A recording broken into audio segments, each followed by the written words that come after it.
الحمد لله وحده الصلاة والسلام على من لا نبي بعده أما بعد فأعوذ بالله من الشيطان الرجيم بسم الله الرحمن الرحيم رب اشرح لي صدري ويسر لي أمري واحلل عقدة من لساني يفقهوا قولي. عزیز سامعین، السلام علیکم ورحمۃ اللہ وبرکاتہ. میرا تقریر نکاح کے مقاصد اور کامیاب ازدواجی زندگی. آئیے ہم نکاح کے چند مقاصد جانتے ہیں انشاءاللہ. مشروعیت نکاح. اسلام میں مرد عورت کے لیے نکاح مشروع کیا گیا ہے اور نکاح ایسا عظیم رشتہ ہے کہ جس سے منسلک ہونے کے بعد خاوند بیوی ایک پاکیزہ زندگی گزار سکتے ہیں. ایسی زندگی جس میں محبت و پیار، ایک دوسرے سے ہمدردی اور الفت کے پاکیزہ جذبات پائے جاتے ہیں، اور اس میں خاوند بیوی ایک دوسرے کے رفیق، دکھ درد کے ساتھی اور غمخوار ہوتے ہیں. اور اگر وہ دونوں اپنی ازدواجی زندگی اللہ تعالیٰ کے مرضی کے مطابق بسر کرے تو انہیں دنیا میں سکون اور اطمینان نصیب ہو سکتا ہے، اور قیامت کے روز وہ اللہ تعالیٰ کی رضامندی سے ہمکنار ہو سکتے ہیں. نکاح کی مشروعیت کے بارے میں اللہ تعالیٰ سورۃ النساء آیت نمبر 3 میں فرماتے ہیں، اگر تمہیں اندیشہ ہو کہ یتیم لڑکیوں سے نکاح کر کے تم انصاف نہ کر سکو گے تو جو عورتیں تم کو اچھی لگے ان میں سے 2 3 4 سے نکاح کر لو.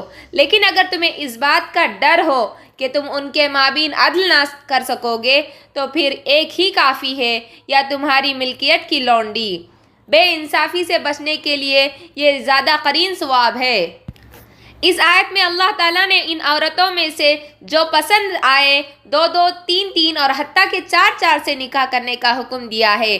لیکن ایک سے زیادہ عورتوں کے ساتھ شادی کرنے کو اللہ تعالیٰ نے اس بات سے مشروط کر دیا ہے کہ وہ ان کے درمیان عدل و انصاف کے تقاضوں کو پورا کرے، اور اگر اسے اندیشہ ہو کہ وہ ایسا نہیں کر سکے گا تو پھر وہ ایک ہی بیوی پر اکتفا کر لے یا لونڈی پر گزارا کر لے. اور دوسرے مقام پر فرمایا گیا ہے سورۃ النور آیت نمبر 32 میں، اور تم میں سے جو مرد عورت غیر شادی شدہ ہو تم ان کا نکاح کر دو، اور اپنے نیک بخت غلاموں اور لونڈیوں کا بھی. اگر وہ مفلس بھی ہوں گے تو اللہ تعالیٰ انہیں اپنے فضل سے غنی بنا دے گا. اللہ تعالیٰ کشادگی والا اور علم والا ہے. ان دونوں آیات میں اللہ تعالیٰ نے نکاح کا حکم دیا ہے. اسی طرح اس آیت میں یہ بھی ہے کہ اگر غیر شادی شدہ مرد و عورت غریب ہو تو وہ مفلسی اور غربت سے خوف زدہ نہ ہو، کیونکہ اللہ تعالیٰ انہیں اپنے فضل سے مالدار بنا دے گا. یہ اللہ تعالیٰ کا وعدہ ہے اور اللہ تعالیٰ اپنے وعدے کی خلاف ورزی نہیں کرتا. نکاح انبیاء اور رسول علیہ السلام کی سنت ہے. اللہ تعالیٰ سورۃ الرعد آیت نمبر 30-8 میں فرماتے ہیں، آپ سے پہلے بھی ہم بہت سے رسول بھیج چکے ہیں اور ان کو ہم نے بیوی بچوں والا ہی بنایا تھا. اس آیت کی تفسیر میں 2 مسئلے ہیں. پہلا یہ کہ یہود نبی کریم صلی اللہ علیہ وسلم کی عیب گیری کرتے تھے. ان کا کہنا یہ تھا کہ یہ کیسا نبی ہے جو شادیاں کرتا ہے. اگر یہ واقعتاً نبی ہوتا تو نبوت کے فرائض کے انجام دہی میں ہی مشغول رہتا، لیکن اسے تو بس شادیوں کا ہی خیال رہتا ہے. اللہ تعالیٰ نے اس کے جواب میں یہ آیت اتاری اور واضح فرمایا کہ اس نے جتنے انبیاء اور رسول علیہ السلام مبعوث فرمائے سب کے سب بیوی بچوں والے تھے. لہٰذا اگر یہ نبی محمد صلی اللہ علیہ وسلم شادیاں کرتا ہے تو اس میں کیا برا ہے. اور دوسرا یہ کہ اس آیت میں نکاح کی ترغیب ہے، یہ بھی کہ یہ انبیاء اور رسول علیہ السلام کی سنت ہے. جناب نبی کریم حضرت محمد صلی اللہ علیہ وسلم نے شادی کو اپنی سنت قرار دیا ہے، اور اس سے بے رغبتی کرنے اور منہ موڑنے والے شخص کے متعلق آپ صلی اللہ علیہ وسلم نے فرمایا کہ اس کا مجھ سے کوئی تعلق نہیں. نکاح نصف دین ہے.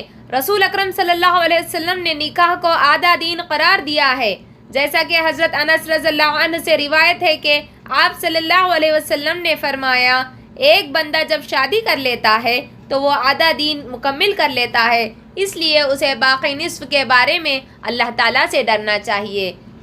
دوسری روایت میں اس حدیث کے الفاظ یوں ہیں کہ جس آدمی کو اللہ تعالیٰ نیک بیوی دے دے تو اس نے گویا آدھے دین پر اس کی مدد کر دی، لہٰذا وہ باقی نصف دین میں اللہ تعالیٰ سے ڈرے. اس حدیث میں نیک بیوی کا ذکر ہے کہ جس شخص کو اللہ تعالیٰ نیک بیوی عطا کر دے تو گویا اس نے اس کے لیے آدھا دین آسان فرما دیا، اور نیک بیوی کا حصول یقیناً بہت بڑی نعمت ہے۔ اسی لیے رسول اللہ صلی اللہ علیہ وسلم نے نیک بیوی کو انسان کی سعادت مندی کی دلیل قرار دیا ہے۔ آپ صلی اللہ علیہ وسلم کا ارشاد گرامی ہے، 4 چیزیں سعادت مندی سے ہے: نیک بیوی، کھلا گھر، نیک پڑوسی اور آرام دہ سواری۔ آئیے اب جانیں گے نکاح کے چند فوائد۔ پہلا، نکاح میں سکون ہے۔ اللہ تعالیٰ سورۃ الاعراف آیت نمبر 180 پر 9 میں فرماتے ہیں، وہ اللہ ہی ہے جس نے تمہیں ایک جان سے پیدا کیا اور اسی کی جنس سے اس کا جوڑا بنایا تاکہ وہ اس سے سکون حاصل کرے۔ اس کے علاوہ فطری طور پر بھی اللہ تعالیٰ نے مرد و عورت دونوں میں ایک دوسرے کے لیے کشش رکھی ہے، اسی لیے وہ دونوں ایک دوسرے کو چاہتے ہیں، اور فطرت کا یہ تقاضا وہ نکاح اور شادی کے ذریعے ہی پورا کر سکتے ہیں، اور دونوں ایک دوسرے سے سکون اور راحت حاصل کر سکتے ہیں۔ اور دوسرا فائدہ، شادی کرنے سے نظر کی حفاظت ہوتی ہے اور خاوند بیوی کو پاک دامنی حاصل ہوتی ہے۔ حضرت عبداللہ بن مسعود رضی اللہ عنہ سے روایت ہے کہ رسول اللہ صلی اللہ علیہ وسلم نے ارشاد فرمایا، اے نوجوانوں کی جماعت، تم میں سے جو شخص شادی کرنے کی قدرت رکھتا ہو وہ ضرور شادی کرے، اس سے نظر جھک جاتی ہے اور شرمگاہ کی حفاظت ہوتی ہے، اور جو شخص قدرت نہ رکھتا ہو تو وہ روزے رکھے، کیونکہ روزے اس کے لیے ڈھال کا کام دیتے ہیں۔ اس حدیث میں نظر اور شرمگاہ کی حفاظت کے لیے ایک عظیم نسخہ بتایا گیا ہے، اور وہ ہے شادی۔ اس لیے جو شخص اس کی طاقت رکھتا ہو وہ ضرور اس پر عمل کرے تاکہ اسے یہ فوائد حاصل ہو سکے۔ تیسرا فائدہ یہ ہے، نکاح کرنا اللہ تعالیٰ اور رسول اللہ صلی اللہ علیہ وسلم کی فرما برداری ہے، اور اللہ تعالیٰ اپنی اور اپنے رسول صلی اللہ علیہ وسلم کی اطاعت و فرما برداری پر اپنے بندوں کو اجر ثواب اور پاکیزہ زندگی عطا کرتا ہے۔ اس پر مستزاد یہ کہ خاوند بیوی کے درمیان ازدواجی تعلقات بھی ایک عبادت ہے، جیسا کہ رسول اللہ صلی اللہ علیہ وسلم کا ارشاد گرامی ہے، تمہارے جمع کرنے میں بھی صدقہ ہے۔ لوگوں نے کہا، اے اللہ کے رسول، ہم میں سے کوئی شخص اپنی شہوت کو پورا کرے تو اس پر بھی اسے اجر ملتا ہے؟ تو آپ صلی اللہ علیہ وسلم نے فرمایا، تمہارا کیا خیال ہے، اگر وہ اپنی شہوت ناجائز طریقے سے پوری کرے تو کیا اس پر اسے گناہ ہوگا؟ اسی طرح اگر وہ جائز طریقے سے اس کو پورا کرے تو اس پر اسے اجر ملتا ہے۔ نکاح اور شادی کے ان عظیم فوائد کے پیش نظر شادی میں تاخیر کرنا درست نہیں ہے، اس لیے سرپرستوں کو اپنی جوان اولاد کی شادی کرنے میں تاخیر نہیں کرنی چاہیے، جبکہ ہم دیکھتے ہیں کہ اس دور میں بہت سارے سرپرست حضرات اپنے جوان بیٹوں اور بیٹیوں کی شادی میں بہت تاخیر کر دیتے ہیں، اور وہ اپنی بہو یا اپنے داماد کے اختیار میں محض دنیاوی اعتبار سے سوچتے ہیں۔ ان کی خواہش یہ ہوتی ہے کہ کوئی مالدار آدمی مل جائے جو ان کی بیٹی کو بہت زیادہ حق مہر ادا کرے، یا دولت مند گھرانے کی لڑکی مل جائے جو بیٹے کے گھر میں بہت زیادہ جہیز لے کر آئے، اور یہ سوچ انتہائی غلط ہے۔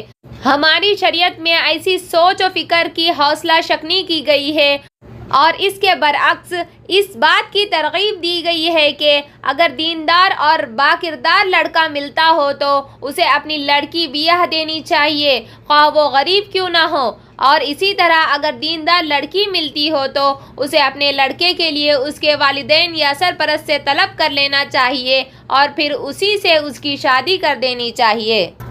رسول اکرم صلی اللہ علیہ وسلم کا ارشاد گرامی ہے، جب تمہارے پاس وہ شخص یعنی شادی کا پیغام لے کر آئے جس کا کردار اور اس کی دینی حالت تم کو پسند ہو تو اس سے اپنی لڑکی کی شادی کر دو، اگر تم ایسا نہیں کرو گے تو زمین میں فتنہ اور بہت زیادہ فساد برپا ہو جائے گا۔ اس حدیث میں ذرا غور فرمائیے، رسول اللہ صلی اللہ علیہ وسلم نے لڑکی کے نکاح کے لیے لڑکے کا معیار مقرر کر دیا ہے، اور وہ ہے اس کا کردار اور اس کی دینی حالت، لیکن افسوس بسد افسوس آج یہ معیار بالکل بدل چکا ہے۔ کردار اور دینداری کی بجائے صرف دنیا کی معیار بنا لیا گیا ہے، اور اسی لیے آپ صلی اللہ علیہ وسلم کے اس فرمان کے مطابق زمین پر فتنہ اور فساد برپا ہو چکا ہے۔ لڑکیاں اپنے والدین کے ہاں بیٹھے بیٹھے بوڑھی ہو جاتی ہے۔ ان کے والدین مالدار لڑکوں اور بڑے حق مہر کے انتظار میں انہیں بوڑھا کر دیتے ہیں، اور لڑکوں والے انہیں اس لیے قبول نہیں کرتے کہ وہ غریب ہوتی ہے، اور اسی لیے آئے دن بدکاری کے واقعات رونما ہوتے رہتے ہیں، کیونکہ جب نوجوان لڑکوں اور لڑکیوں کی شادی نہیں کی جائے گی تو بدکاری نہیں ہوگی تو اور کیا ہوگا، ونعوذ باللہ۔ حضرت انس رضی اللہ عنہ کہتے ہیں کہ حضرت ابو طلحہ رضی اللہ عنہ نے حضرت سلیم رضی اللہ عنہما کے پاس نکاح کا پیغام بھیجا تو حضرت سلیم رضی اللہ عنہما نے کہا، اللہ کی قسم آپ جیسے انسان کو رد تو نہیں کیا جا سکتا، لیکن بات یہ ہے کہ آپ کافر ہیں اور میں مسلمان، اور میرے لیے حلال نہیں کہ میں آپ سے شادی کروں۔ اگر آپ اسلام قبول کر لے تو یہی میرا حق مہر ہے۔ چنانچہ انہوں نے اسلام قبول کر لیا، اور ان کا اسلام قبول کرنا ہی حضرت سلیم رضی اللہ عنہما کا حق مہر بنا۔ تو یہ تھی رسول اللہ صلی اللہ علیہ وسلم کی تربیت یافتہ خاتون، جس نے دنیا کو کوئی حیثیت نہیں دی اور حضرت ابو طلحہ رضی اللہ عنہ کے اسلام قبول کرنے کو ہی اپنا حق مہر تسلیم کر لیا۔ اور رسول اللہ صلی اللہ علیہ وسلم نے لڑکی کے انتخاب کے لیے جو معیار مقرر فرمایا ہے وہ یہ ہے، عورت سے نکاح 4 اسباب کی بنا پر کیا جاتا ہے: اس کے مال کی وجہ سے، اس کے حسب و نسب کی وجہ سے، اس کی خوبصورتی کی وجہ سے، اور اس کی دینداری کی وجہ سے۔ لہٰذا تمہارے ہاتھ خاک آلود ہو دیندار لڑکی سے ہی نکاح کرنا۔ بیوی اور بہو کے انتخاب کے لیے بھی دینداری کو ہی معیار مقرر کیا گیا ہے، بلکہ رسول اللہ صلی اللہ علیہ وسلم نے دیندار اور نیک بیوی کو بہترین خزانہ قرار دیا ہے۔ الحمدللہ اب تک ہم نکاح کے مقاصد کے بارے میں جانکاری پائے ہیں، اور کامیاب ازدواجی زندگی کے بارے میں آئندہ بیان میں جانیں گے انشاءاللہ۔ آخر میں اللہ تعالیٰ سے دعا ہے کہ اللہ تعالیٰ ہم تمام کو نکاح کے مقاصد کو سمجھتے ہوئے زندگی بسر کرنے کی توفیق عطا فرمائے، آمین یا رب العالمین۔ السلام علیکم ورحمۃ اللہ وبرکاتہ۔